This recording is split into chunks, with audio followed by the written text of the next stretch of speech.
तो सर आज supreme court की मखसूस नशिस्तों का फैसला आ गया। 8 जजेस का अक्सरियती फैसला है, ना इलेक्शन कमीशन मान रहा है ना हुकूमत वक्त मान रही है। तो ऐसे में सुप्रीम कोर्ट तो बिल्कुल बेवकूफ़ हो रहा है। अगर बंदयाल साहब ने उस वक्त कंटेम्प्ट लगाई होती तो आपको लगता है कि आज ये शय मिलती एग्जीक्यूटिव को? अब ये जजमेंट जो है, मैं इसको पर्सनली मैं बैठा होता तो मैं भी यही जजमेंट देता जो मखसूस नशिस्तों के केस जो की आई। मखसूस नशिस्त। ये अब तो ये हर बच्चे को पता है कि पीटीआई के साथ सिंबल वाले केस में क्या हुआ। मैंने अब आपको लगे कि ये पॉलिटिकल पार्टी जीत सकती है या इसकी ज़्यादा फॉलोइंग है, खवातीन और बच्चों में ज़्यादा मकबूल है, तो उसको कैसे रोका जाए, उसे सिंबल को छीन लिया जाए। मैं वोट करने अपने बच्चों के साथ गया हूँ, तो हमने वो कैलकुलेटर, उन्होंने कहा जी हमने कैलकुलेटर पे वोट डाला। तो आगे गए तो वो मैंने उन्हें कहा यार ये कैलकुलेटर तो इस पीपी का है, इस पीपी का तो नहीं है। उन्होंने उसे नेट भी नहीं आ रहा, कहीं फोन किया, ये किया वो किया, बाय द टाइम उन्होंने उधर पहुंचना था वो एग्जैक्ट सिंबल उन्होंने ढूंढ लिया, उन्होंने वोट किया। तो वो वोट किसको डाल रहे थे, उस आजाद उम्मीदवार को डाल रहे थे या पीटीआई को डाल रहे थे? जाहिर है पीटीआई को डाल रहे थे। यही रियलिटी है, यही सुप्रीम कोर्ट कहती है कि जो हमारे सामने चीजें आई हैं, ये 40 50 60 आजाद उम्मीदवार आ कहां से गए भाई? 187 की जुरिस्डिक्शन है, वो कोई सेरेमोनियल जुरिस्डिक्शन नहीं है। उसमें 3 वर्ड यूज हुए हैं। उसमें वो ऑर्डर कर सकता है, डायरेक्ट कर सकती है सुप्रीम कोर्ट, और डिक्री कर सकती है। डिक्री इज समथिंग जो एक डॉक्यूमेंट टाइटल क्रिएटिंग डॉक्यूमेंट होता है।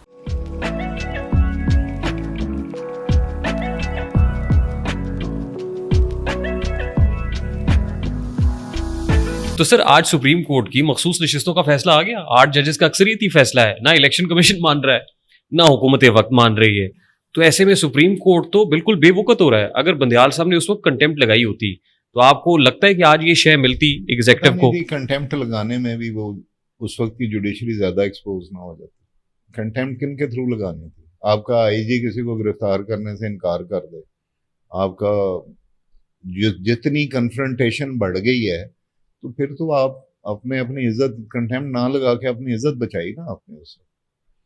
कंटेम्प्ट आप लगाते हैं, और जिस तरह, मैं ये वर्ड मेरे मुंह में जो आ रहा है शायद नहीं बोलना चाहिए, जिस ढिठाई से आप उसको इनकार कर देते हैं कि जी मैं नहीं मानता, और जिस ढिठाई से कॉन्स्टिट्यूशन कहता है कि आप उसके लिए तो आप मानते हैं, फौज के लिए, आप जुडिशरी के लिए नहीं मानते। कॉन्स्टिट्यूशन कहता है कि इवन पार्लियामेंट में उन पर नहीं डिबेट हो सकती, उनको ये नहीं कहा जा सकता कि ये प्रेजुडिस है, ये उसका साथ दे रहे हैं, ये उसका साथ दे रहे हैं। ये कॉन्स्टिट्यूशन की स्पिरिट है, इसीलिए उन पे आप पार्लियामेंट में हर किस्म की डिबेट हो सकती है, इस पे डिबेट नहीं हो सकती।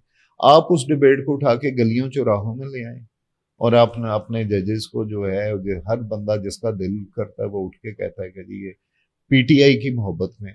अब ये जजमेंट जो है, मैं इसको पर्सनली मैं बैठा होता तो मैं भी यही जजमेंट देता जो मखसूस नशिस्तों के केस जो की आई। मखसूस नशिस्तों। देखें ये रिजर्व सीट्स पीटीआई को मिलनी चाहिए। जैसे किसी ने पूछा था ना, उन्होंने कि पाकिस्तान के किसी पॉलिटिशियन ने, मुझे बड़ी वो अच्छी, पता नहीं, आई कैन नॉट रिलेट, कि वो पाकिस्तान एटम बम चला सकता, तो उन्होंने कहा हमने इसको शिवरात पे चलाने के लिए तो नहीं रखा हुआ ना, हमने रखा है तो हम चला भी सकते हैं जी। तो इस तरह जो 187 की जुरिस्डिक्शन है, वो कोई सेरेमोनियल जुरिस्डिक्शन नहीं है। उसमें 3 वर्ड यूज हुए हैं। उसमें वो ऑर्डर कर सकता है, डायरेक्ट कर सकती है सुप्रीम कोर्ट, और डिक्री कर सकती है। डिक्री इज समथिंग जो एक डॉक्यूमेंट टाइटल क्रिएटिंग डॉक्यूमेंट होता है। ये 3 वर्ड यूज हुए हैं 187 में। ठीक। फॉर कंप्लीट जस्टिस किसके लिए कर सकती है? फॉर कंप्लीट जस्टिस 187 को इन्वोक किया यहाँ पे।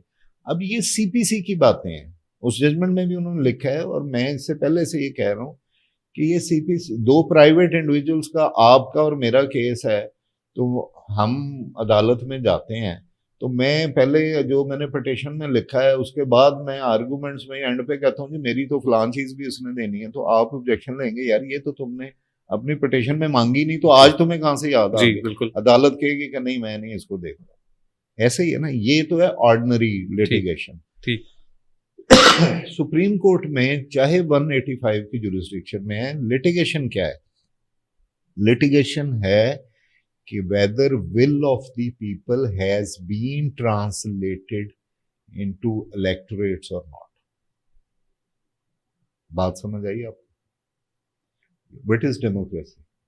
Democracy is in your Government of the people, is by the is people, and in for your, the people. What your preamble says that sovereignty belongs to Almighty Allah. जी, sovereignty को perfectly अगर किसी ने define किया है, बाकी सारी jurisprudence में कंफ्यूजन है, वो कॉन्स्टिट्यूशन ऑफ पाकिस्तान करता है। Sovereignty belongs to almighty Allah which will be exercised by the people of Pakistan through their chosen representative.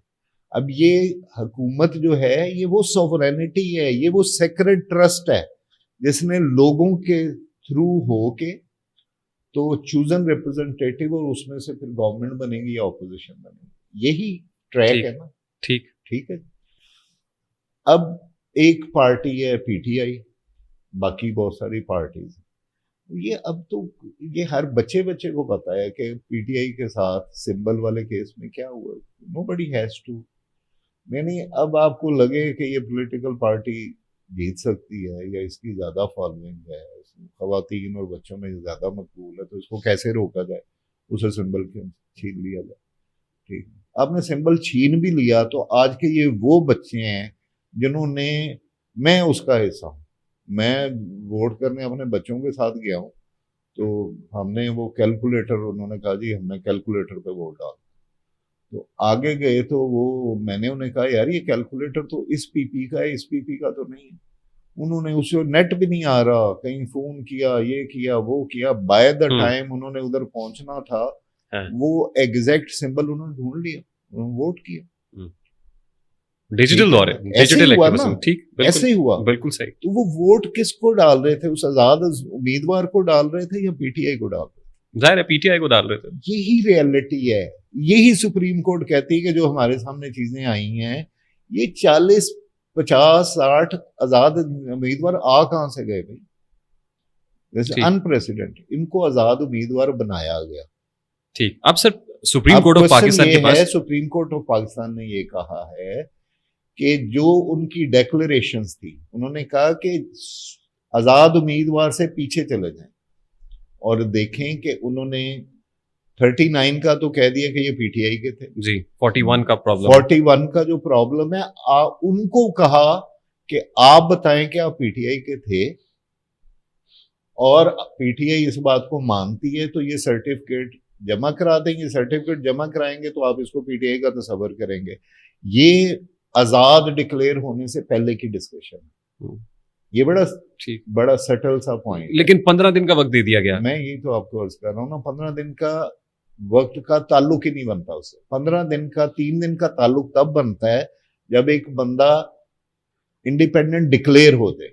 ठीक, मैं इंडिपेंडेंट कैंडिडेट इलेक्ट हुआ हूँ, मेरी मर्जी है मैं ये पार्टी ज्वाइन करूँ, ये करूँ, ठीक, उसके लिए मुझे कॉन्स्टिट्यूशन 3 दिन का टाइम देता जी बिल्कुल। ठीक है, कंट्रोवर्सी ये नहीं है, कंट्रोवर्सी ये है कि मैं इंडिपेंडेंट हूं कि नहीं हूं, उससे पहले स्टेज की कंट्रोवर्सी। ये तो कंट्रोवर्सी सुप्रीम कोर्ट ने क्रिएट कर दी ना अपने उस डिसीजन के साथ। नहीं तो उनके सामने जो बल्ले का इंतखाबी निशान का डिसीजन था, ये कहना गलत है कि 3 दिन को 15 दिन किया गया। उन्होंने 15 दिन इसलिए दिए हैं कि आप ये प्रोसेस पूरा कर दें, आप बताएं कि आप पीटीआई के थे या आप आजाद थे। अगर आजाद थे तो आप जहां मर्जी जाएं, अगर आप पीटीआई के थे, देखें अगेन गोइंग बैक, ये तो इन 8 जजेस के अलावा 3 जजेस जो हैं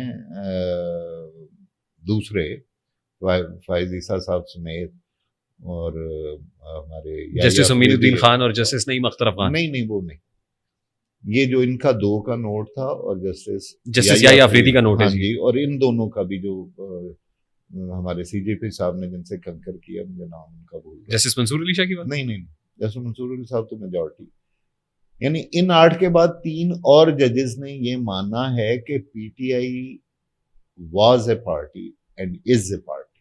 ठीक है, अगर वो एक पार्टी है, क्योंकि पार्टी जब तक सुप्रीम कोर्ट उसको डिक्लेयर नहीं करेगी वो पार्टी रहेगी। ठीक, अब पॉलिटिकल पार्टी अगर है और एक आजाद उम्मीदवार कहता है कि मैं इसको ज्वाइन करना चाहता हूँ, ठीक, ये अभी आजाद वाली बात कर रहा हूँ। ठीक, अब देखें ना, उसका पीटीआई और वो जो है एसआईसी, क्या नाम है, सुन्नी इत्तेहाद काउंसिल, सुन्नी इत्तेहाद काउंसिल, ये एक ही पेडेस्टल पे है। अगर वो सुन्नी इत्तेहाद काउंसिल को उन्होंने ज्वाइन कर दिया तो पीटीआई को क्यों नहीं ज्वाइन करते? लेकिन कंट्रोवर्सी आजाद की नहीं है, आजाद से पहले की है। सुप्रीम कोर्ट कहता है कि जो जिन लोगों ने will of the people has been manipulated, ठीक है ना, which could not have been manipulated, और उसमें उसने कहा है कि ईसीपी जो है उसका ये फेलियर है, और ईसीपी का कॉन्स्टिट्यूशन में सिर्फ एक वो गार्डियन है इस चीज का कि लोग जिसको चूज करना चाहें वो इंश्योर करे कि वही लोग जो ट्रांसपेरेंट इलेक्शन वे में प्रोसेस में ठीक। सामने आए और वही लोग असेंबली में बैठे, क्योंकि ये हमारे कॉन्स्टिट्यूशन की स्पिरिट है और ये इसका बेसिक स्ट्रक्चर है। सर मुझे बताएं फिर सुप्रीम कोर्ट अपने फैसले को इम्प्लीमेंट कैसे कराएगी अब? देखिए मेरा ख्याल है कि सुप्रीम कोर्ट को, वैसे पर्सनल ये मेरा व्यू है कि अभी क्योंकि लेजिस्लेचर को लेजिस्लेट करने से नहीं रोका जा सकता, उन्होंने एक लेजिस्लेशन कर दी, उस लेजिस्लेशन और सुप्रीम कोर्ट के फैसले के दरमियान इस वक्त ईसीपी बैठा हुआ जी, इधर जाएगा कि उधर जाएगा, ठीक है, एट एनी टाइम वो तो नोटिफिकेशन इशू कर देंगे। ठीक है। मेरा ख्याल है कि सुप्रीम कोर्ट को या ये जो 8 जजेस हैं, इंस्टेड ऑफ गोइंग एग्रेसिवली, इनको कोशिश करनी चाहिए या तो सारे ही जजेस बैठ जाएं और रिव्यू जो है टेकअप कर लें, उसको टेकअप कर, उसको डे टू डे सुने और उसको डिसाइड कर।